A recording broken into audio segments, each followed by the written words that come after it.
Hello everyone and welcome back to a new video. In this video, I'm going to show you guys how you can turn on auto high beams on your Toyota Corolla. So if you guys want to learn how to do it, just follow the steps that I'm going to show you.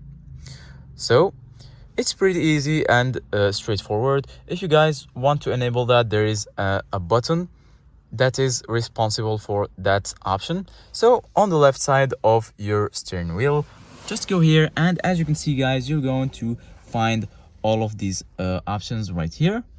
So as you can see guys, this one is responsible for the traction control, and depending on which options you have on your car, you're gonna find a lot of multiple options right here.